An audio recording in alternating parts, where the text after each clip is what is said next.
Jaguar just arrived with us for the sale. It's the S 4.2 S with the various upgrades, as you know. There you go, look at there, and we've got some front fog lights, and I think it's got the R grille. I think the suspension's different. There's a few things, I'm sure. If you know your XKs, you'll know the difference between a standard one and an XK 4.2 S. There you go. I'll do it quickly because we're going to spit in again. I've just dried it all once. Inside, lovely inside. Nice dash. Lovely on the seats. Slight bit of discoloration, that's all. Just there on that bolster. Wants colouring in there. Look where she's just rubbed. Wants some colour on there. Other than that, can't really fault the inside. Other than, nearly forgot then, other than the usual headlining drop. So she's just been pinned back. I don't know if you can get the headlinings for these like you can the XJs now, which literally just sort of pop in. Almost idiot proof, I'm led to believe. If you can, then that'd be great, wouldn't it? If you can't, and it's only around the corner, surely, before they start making them. There must be more call for them for these XKs than there are XJs, surely. Anyhow, there we go inside. Lovely and nice. I'll just open that bonnet while I'm here. Better view of the driver's seat there. It just wants that coloration addressing on the bolster there. Other than that, door shuts, door cards, so forth, all good. We'll just crank it up and do the engine bay. Keys in my pocket, yeah it is. And look at that. Yes, you are reading that correctly. 100 and... all these will go out in a minute hopefully. Bonnet open, yep, fair dues. I've just opened the bonnet. Driver's door open, yep, get that. Anyhow, where can you clear that? Let's have a look and see if we can go back round. There we go. Oh, I missed it. There we go. 176,446. And you'd never believe it. Honestly, you would never believe it. Yeah, we've still got the texture on the steering wheel. Might be another gear knob possibly, but maybe not. It's still nicely there. I had the heater, air con and everything else. Bit of radio too. Let's just shove that down, turn that up, see what we get there. We'll just shut the door. Just check the seats. Yep, I'm in the driver's seat. That's all working. Yeah, that's working. Passenger seat, I assume, is going to be electric too. Yep. Yep, I can confirm that's working backwards and forwards, and so is the rear support. Passenger window. Driver's window I've already had down once, so I know that works. There we go. And more importantly, I just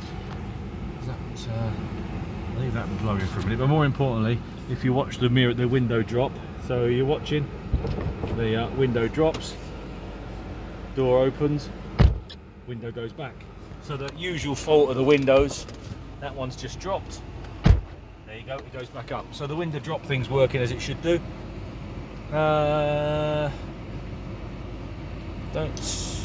That's not. This isn't, guys. Don't know quite what's gone on there, but all these buttons.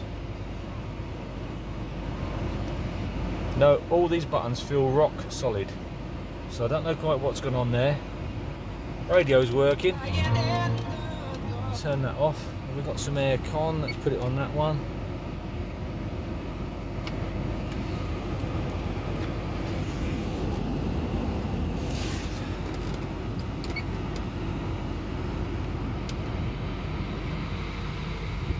See where we are. Oh, that's better. Here we go. We'll leave that running for a second while we have a quick look on the engine bay. And I'll open up the boot while I'm getting out. Have a quick look in here. Not that you can see a lot obviously on this. There we are, we've got literally just a sea of plastic covers. Have a quick look around the near side. Yeah, very quiet, ticking over there, lovely and quiet, super quiet. But you can't see anything. Now I pressed the boot lid when I got out, so let's have a quick look in there. I haven't looked in here yet. Might be all sorts in here. Oh no, there's no dog bullying or anything. Space saver wheel and some tools. I'm not going to be able to put that back with one hand. I have to just leave that for now. And then we've got the route guidance, and I assume the bottom one's going to be, yeah, compact disc player. Oh, and the warning triangle. And it's all good in the boot lid.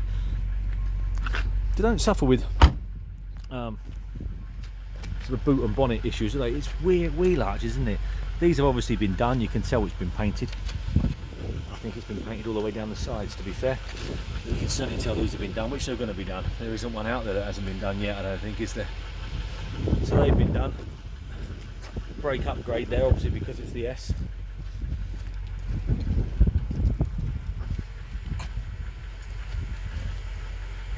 And again, that's obviously been done. And the shape's not so bad, it's almost there. 99% there, that's for sure. Now I just gave this a wash and a leather. Very, very little in the way of stone chips or anything like that on the car, that's for sure. Let me just check that aircon while I think of it. No, I'd say that wasn't cold enough, guys. Other than that, your aircon's going to want gassing or looking at, but she's straight down the sides.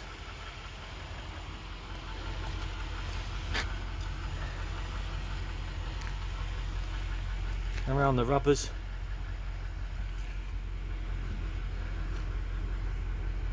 Just the slightest bit of overspray on the rubber there, but nothing.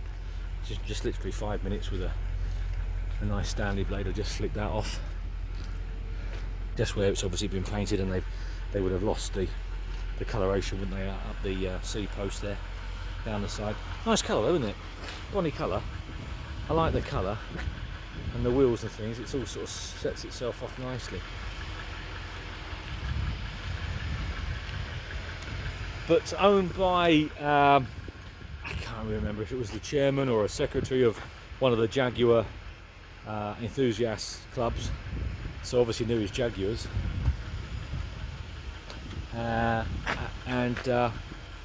lovely inside, apart from a little bit of discoloration on the seat there.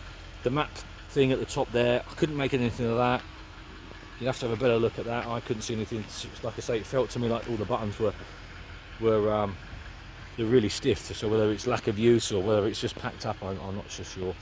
But before I go off, there's a fantastic history file, which it's a bit windy today, so what I've done, I've put it in the back of this lovely MGB so we can have a look through it properly while we're on camera. So there's a huge history folder there with all sorts of things. Now I haven't sat down with a calculator myself, but I've been told by the vendor, believe it or not, there's 19,000, he's wrote it there, £19,663 worth of service invoices here. And I'm not surprised, there's 400 quid there, 300 quid there, 300 quid there, 950 quid there. I haven't put them out individually, it's too many. 530 quid there, 920 quid there. It just goes on and on. 297, 300 quid there. It just goes on and on and on. So it would appear it's sort of add whatever it's wanted.